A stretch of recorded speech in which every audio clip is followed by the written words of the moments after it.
अमरावती जिल्ह्यातल्या वरुड तालुक्यातील एकदरा ग्रामपंचायत अंतर्गत येणाऱ्या दिव्यांगांना कोणत्याही प्रकारचा लाभ दिला जात नसल्याची ओरड दिव्यांग बांधवांनी सुरू केली आहे। दिव्यांगांचा 5% निधी कशाला म्हणतात हे विचारणा केली असता ग्रामपंचायतमध्ये निधी दिला जात नसल्याचे ग्रामपंचायतीची ओरड आहे। तेव्हा दिव्यांगांसाठी मोठी दिशाभूल असल्याची चर्चा होत आहे। एकीकडे शासन दिव्यांगांना कोणताही त्रास किंवा उपासमारीची वेळ येऊ नये म्हणून विविध शासन निर्णय अंमलात आणतात, परंतु काही अधिकारी शासनाच्या तिजोरीची पाठराखण करतात। एकदरा ग्रामपंचायत अंतर्गत दिव्यांगांना 5% निधीचे वाटप गेल्या कित्येक वर्षापासून दिले नाही। त्यावेळी गावातील दिव्यांग बांधव हे बऱ्याच योजनांपासून दुखावले गेले आहेत। दिव्यांगांना घरकुल मिळणे अनिवार्य असताना आतापर्यंत दिव्यांगांना घरकुल देण्यात आलेले नाही। ग्रामपंचायतीमध्ये नोंद असताना सुद्धा त्यांच्या खात्यामध्ये अजूनपर्यंत 5% निधीचे वाटप करण्यात आले नाही। तेव्हा ही तक्रार दिव्यांग वज्रसत्व संघटनेचे नेते सचिन गजभिये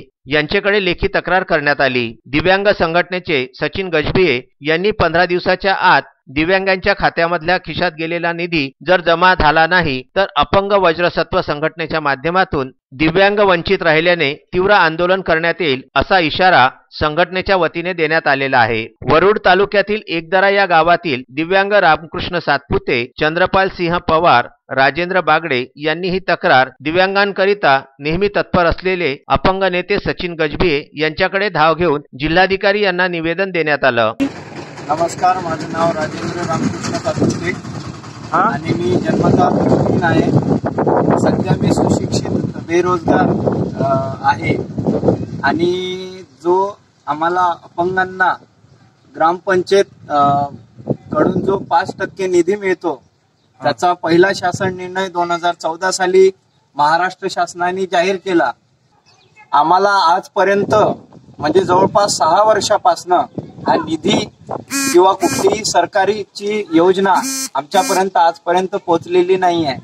आणि तसंच जे अंध व्यक्ती असतात, जे शिक्षण करत असतात, त्यांना ब्रेल लेखन साहित्य तसंच मोबाईल, संगणक या सगळ्या सोयी ग्रामपंचायतद्वारा पुरवल्या जातात असा शासन निर्णय महाराष्ट्र शासनाने जाहीर केला आहे, परंतु तो आजपर्यंतही मिळालेला नाही आहे।